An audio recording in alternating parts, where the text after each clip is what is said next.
For Sunday, September 6th, you found the Georgia Gang. Topping our agenda today, more trouble with the courts and public officials in DeKalb County, crime problems in DeKalb and the city of Atlanta, and a Fox 5 poll shows Donald Trump rolling. Some of the stories up for grabs on the Georgia Gang. From the Fox 5 studios, the Georgia Gang starts now. And it is September 6th. It is the Labor Day weekend. But the biggest news, of course, college football is here. Kicked off this past weekend. The Falcons kick off next weekend. So all true Southerners can feel good about what they do in their leisure time now. And the news out of DeKalb, DeKalb, as we joke, is the gift that always keeps on giving if you're in the news business. And this week, Judge Courtney Johnson issued search warrants for the email of DeKalb's interim CEO, Lee May, and his correspondence with the former COO, Morris Williams, and Kelvin Walton, the disgraced purchasing director. And Alexis, I turn to you. It just doesn't stop. In this case, it's apparently about that $4,000 check. Right. It was a campaign contribution of $4,000 that was supposed to have gone to Lee May, and Lee May says he never got the check. And so they're trying to sort all this out and see if there is some quid pro quo that's been Yeah, he suggested. had some repair work done in his house. Right. And the question was, did they kick it back? Is that it, Phil? Well, that's right. It all smells to high heaven, and we've asked... and the AJC says it's not his signature either. That's right. And so we've asked where District Attorney Robert James has been. It looks like now he's swinging into action. Well, or is Robert James acting in advance of Mike Bowers? The thought crossed my mind that Robert James, who has never pursued that grand jury report done by the citizens, that Robert James was just trying to say, well, look, I'm doing something. Well, you mentioned Mike Bowers. Of course, this is he was brought in by Lee May himself. Right. And then all of a sudden, Lee May had a change of heart. Wait a minute, he's seeing some things that are embarrassing the county. Well, you know, let's get this out. The county's going to be embarrassed, but I thought the whole point was to reform and clean up. Yeah, but I think that, well, either it got too close or it was too sweeping, and the interim letter that Mike Bowers wrote said that DeKalb County was rotten to the core, right, and listed lots of alleged misdoings, but without naming names or departments. So. And it looks like the Bowers Richard Hyde report. Well, I think I think they went too close. Yeah. I think you're right. Got too close to the king? Yeah. All right. Now, you know, Phil, I'm glad you called this to my attention, because if you put the news together in the last week, what you see is some disturbing crime in DeKalb and the city of Atlanta. Let's start with that incident in DeKalb, because it was very disturbing. The police went to the wrong house, I believe in Gresham Park, went to the wrong house, ended up shooting each other, shooting a family's dog, and shooting the fellow who lived there and was watching TV at the time. Well, I think everyone would have to agree this was an appalling situation, and it underscores, sadly, the lack of police training. Yeah, you even had a Keystone-type cop operation where one cop shoots the other, even. Right. It was terrible. They were told that they got a call to go to a house that was described, but didn't have the house number, and so they went to the wrong house, and that's just really inexcusable to do some kind of raid like that without knowing where you're going. But I think the mistakes will happen. But the deeper argument here is brought out in coverage of crime in DeKalb and Atlanta. The fact is, the police forces are having way too high attrition. Officers are leaving, experienced officers. Now see, this looks, I don't know how experienced these officers were, but this looks like what happens when you don't have enough veteran officers. You are absolutely right, and there was a great piece in the Atlanta Journal-Constitution just this last Monday, a very extensive investigative report on the attrition rate, in this case with the Atlanta Police Department. I was shocked. Since 2010, I believe, or 27, almost half of the force left. You're down to 1,800 police. You know, I was glad for a while that Mayor Breed got it to 2,000, but now we're back down to 1,800. And you're right, the veterans are going. Did you see the piece in this AJC story where this fella, I wrote it down, he was making $34,000 when he joined in 2007. He just quit this year. His pay was less. because of deductions and pension Yes, and he had his health. deduction, but that's not right. Well, but the other big thing is you got all these new cities. That's it. And the new cities are hire hiring people. quality veteran officers. Well, and that goes back to the pay raise. Let's give these Atlanta cops a pay raise. Yeah, but they Well- can even get a take-home car in the right Right. circumstances in the new In the cities. new Right. cities, Which right. is So good. one officer, I thought it was funny, one officer, I don't think he was named, said that they now refer to the Atlanta Police Corps as the training Atlanta ground. Police Temp Agency. Right. And isn't that a sad commentary? Well, it is, but it's also, it speaks to the fact that these new cities have sprung up and they need a police force, and so they're, They cherry picking pick them the up. best. That's right. I think they do. I really do think the new cities cherry pick the best officers.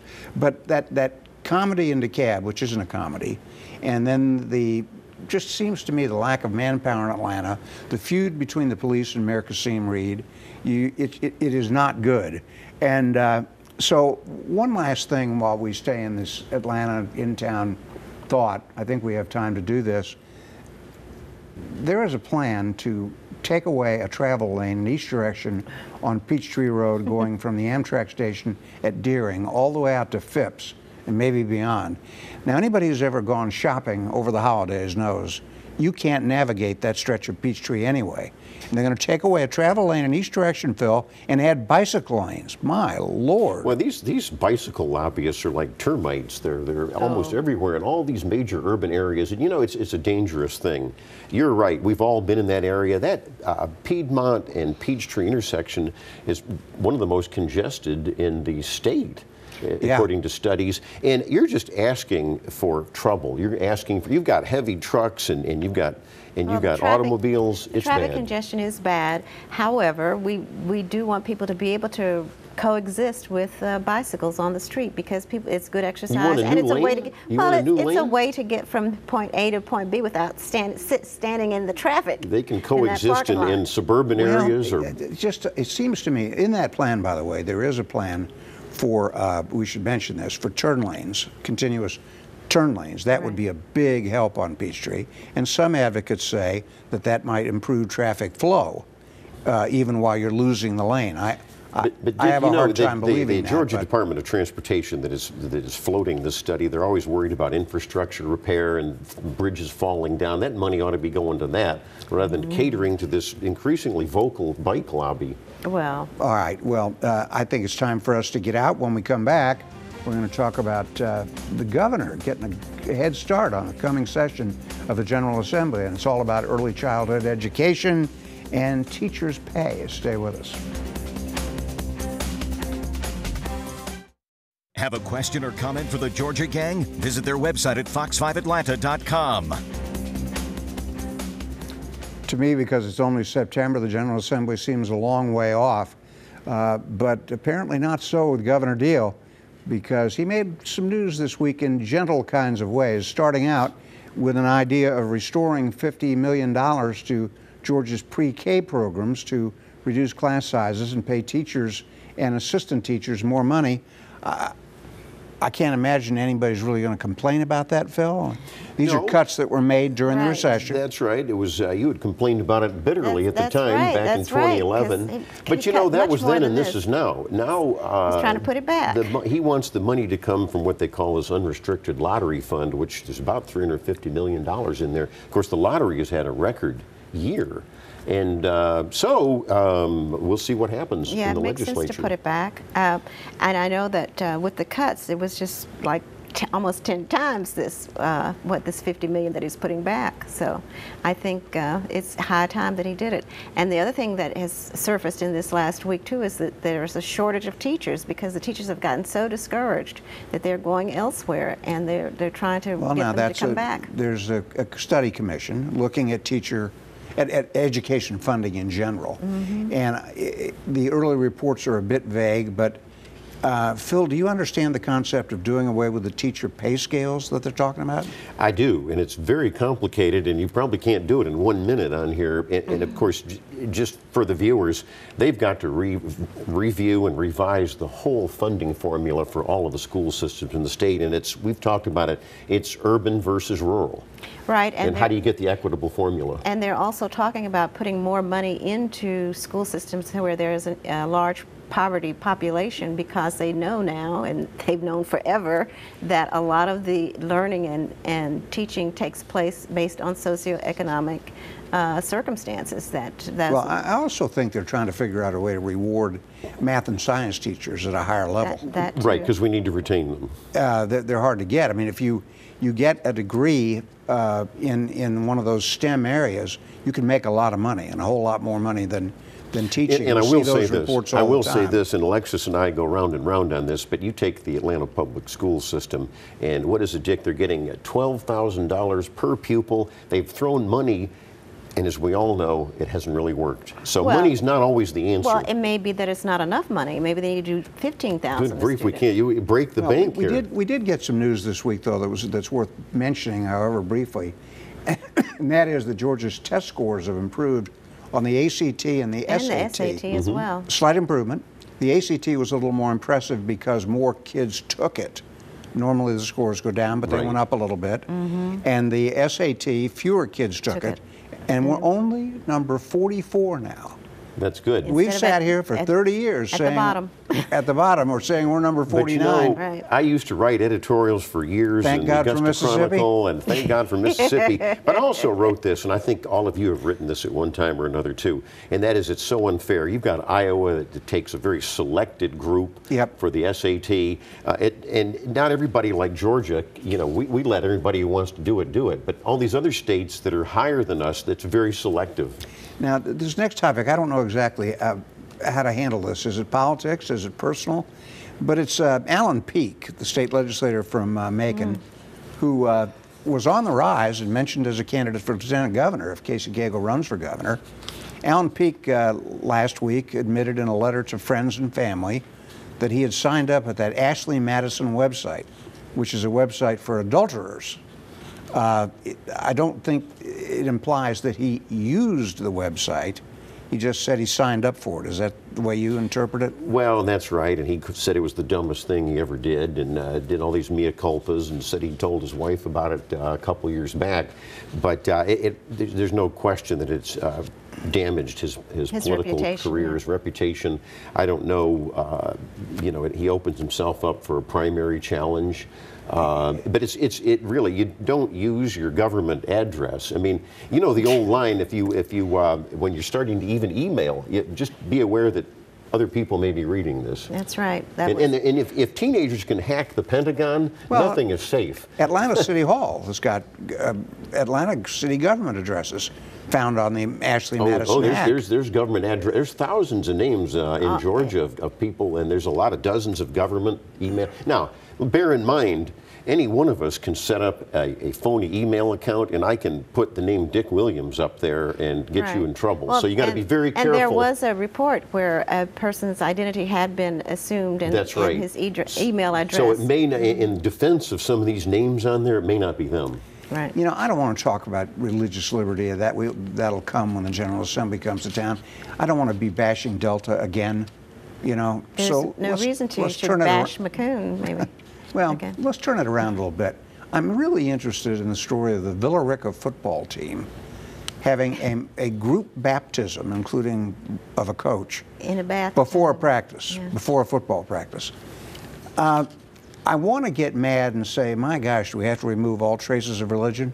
But on the other hand, is football practice a place for baptism? Well, it was a pre-practice, and it was pre-practice. Come on, what's the It was. There, well, I'm just giving you the facts here.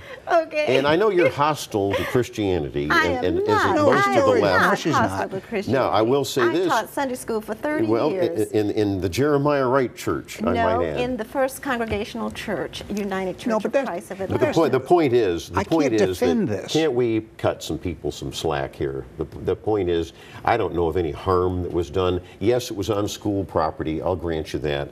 But, you know, Where's the harm? Well, the concern to me is coercion. The idea, you want to make this team, you want to get playing time, You gotta you want to be- please your coach. That's probably your strongest argument. I don't know if there was coercion. No, I don't It's either. just- It's the appearance of it, though. Well, I don't know if there was coercion. If it's the courts have ruled that if it's voluntary, let it happen. But the coach has power over these young men and boys, and so if they see him doing this, they feel That's right. pressure And to do it. if the coach is found to be pressuring, I will agree with you on that one. But if it's voluntary, like a prayer, And then you don't like voluntary But see, prayers. they're also trying to get rid of, as we mentioned last week, the chaplain at UGA football. Well, that's right. I It mean, goes too far. This may have gone too far. well, it's part. well, Let's and put then it. especially, and the irony is that they're doing all this Christian brotherly love, and then they're going out and tell them to go out there and kill the other guy, and beat each other up and Well, that's knock him football. out. in Well, football. I think the larger picture, and we all know this here, is that the left wants to erase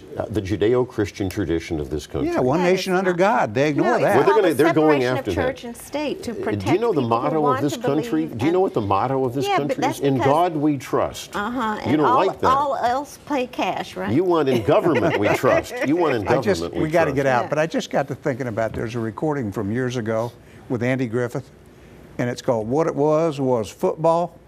You remember that? right. It's really funny. You're dating yourself. I am dating myself. All right, when we come back, raw, naked politics and a new poll in Georgia on the presidential race. Stay with us. Have a question or comment for the Georgia Gang? Visit their website at fox5atlanta.com. Insider Advantage polling for Fox 5 Atlanta tested the waters in Georgia for the March primaries. Phil Kent, of course, is the CEO of Insider Advantage, working for Matt Towery, the pollster. And Phil, Donald Trump just continues to Soar.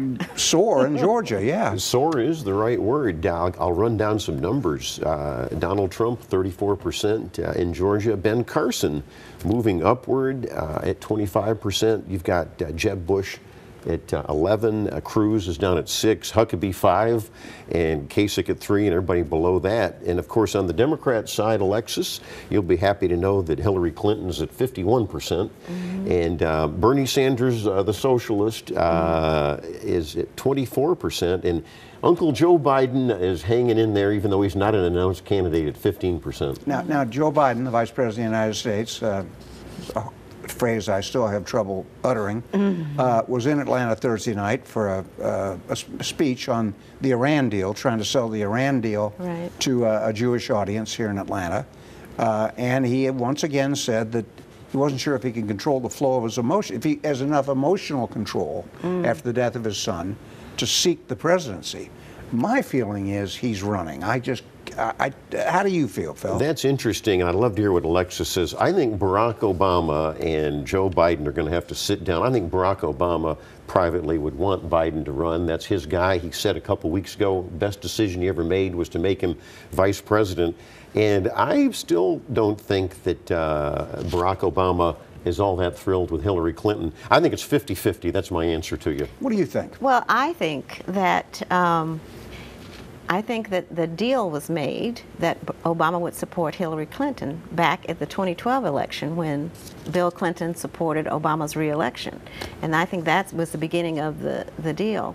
But I think what's happening now is some of the Democrats are getting a little uncomfortable about all the notoriety that continues to Well, it didn't help Hillary Clinton this week that one of her aides, the guy who set up her server, said he would take the fifth and wouldn't testify. To about your the point, server. her polling numbers on untrustworthiness and integrity getting are stronger. horrible. Right, and I also think that they want to protect Joe Biden and Barack Obama, want to protect the Obama legacy and all the efforts that they did, so they don't want to lose to the Democrats, to the Republicans. Going back to the Republicans for a minute, the Donald Trump thing, again, 3 months ago we'd have laughed at it, but it's serious now. He's got, you said 34%. Ben Carson is running second. Explain that. That tells us that outsiders are being looked at. I think that's the explanation, Alexis, and it's kind of why Bernie Sanders on your side of the aisle is doing so well. Wow. He's an outsider. Yes, he's in the U.S. Senate, but he's as you always say, speaking truth to power. He's not a Wall Street guy like Hillary Clinton. He's the more progressive wing of the party, but he's not an outsider at all. He's part of the Beltway.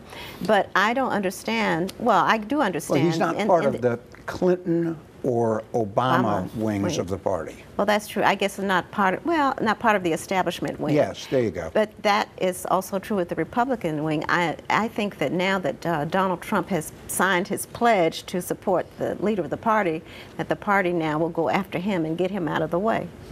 Well, but I don't know how they do that. Yeah, how do you do that? Well, you do it. I will agree. I think we all know March 1st, we all have said March 1st is going to be a big day. Right. That's when Georgia and these other southern states, the SEC primary happens. You're going to see Alexis, and we've seen it in these cycles, candidates run out of money. You may even see Bernie Sanders start running out of money. Yeah, but Donald Trump's not going to run out of money. He's not going to run out of money, but most of them are. So it's a winnowing out process. You're going to see a lot of these people drop out. I would estimate in March you'll probably have 4 Republican strong. Iowa, New Hampshire, and South Carolina will chase 7 or 8 candidates, I think. Right. March will tell the story. Yeah, and also Trump has to eventually start speaking specifics and policy issues and statements instead of just saying I'm going to be the best this and it's going to be wonderful and you're going to love me, because that's not going to play forever. Let me go back to something we talked about last week. We talked about the nomination by President Barack Obama of Dax Lopez of the DeKalb Superior Court. State Court. State Court, I'm sorry, DeKalb State Court, to the federal bench. And Phil, you were concerned that he was a member of the board of the Georgia Association of Latin American elected officials, indicating that he might support mass immigration and open borders. But he resigned from that board this week. Well, that's great. He was 12 years too late. He's been on the board. He was a fundraiser. He was a treasurer. But he's on the board of the Federalist Society, and aren't you too? Yeah, and you know that's like a lapsed Christian. He hasn't been to church in years over there. Yeah, but wait a minute. The Federalist Society is my favorite legal group. That is. I didn't know you were on the board. Now I find out that Dax Lopez is on the board. Right, but I tell you what. You're not even a lawyer, and you're on that board. Good for you. I think I'm the only non-lawyer. Good for you. Yeah, they needed some supervision there, but anyhow. I think what's interesting is, and Dax Lopez is a nice person. Maybe he's been a good state court judge, but we're talking about a federal nomination. Never been reversed? I was going to say he's never been reversed. Well, I mean, he's DUIs and divorces, yeah, that's fine, but we're talking about a federal judgeship. Civil work, too. We're talking about a federal judgeship, and he's been on the board of a lobbying organization, which is going to pose a big problem. Of course, this goes before the U.S. Senate if it gets beyond the Judiciary Committee, which Senator David Perdue was on the Judiciary Committee. He'll have a big say on this. I think they're going to support him because I think Governor Perdue and Governor Deal want him to be supported. Oh, I and disagree. The other thing is, the guy's perfect. Until Jim Galloway wrote this, I didn't disagree. know. I think that, you know, with this anger out there and with illegal immigration, such a huge problem, and with him having trouble explaining, you know, the fact that he was on the board of directors of a group that's been suing to overturn laws he's sworn to uphold, that's terrible. Get out. But just remember, though, he's a fascinating guy. He's Hispanic and Jewish. And that makes him qualified? It's just different. No, it's just different. It's very interesting. All right, when we return, winners and losers. Time now for the week's winners and losers. And I know where I can start with that, the Atlanta Braves. The Atlanta Braves are now the worst team in baseball. Yikes. Used to say they were interesting, used to have optimism. Now watching Braves games has become an embarrassment. That's all I'll say. Pretty painful. 20 to what? Yeah. Well, they've lost, what, 9, 10 in a row? Yeah. All right, Alexis, what you got? I'm going to say Atlanta's the winner this weekend.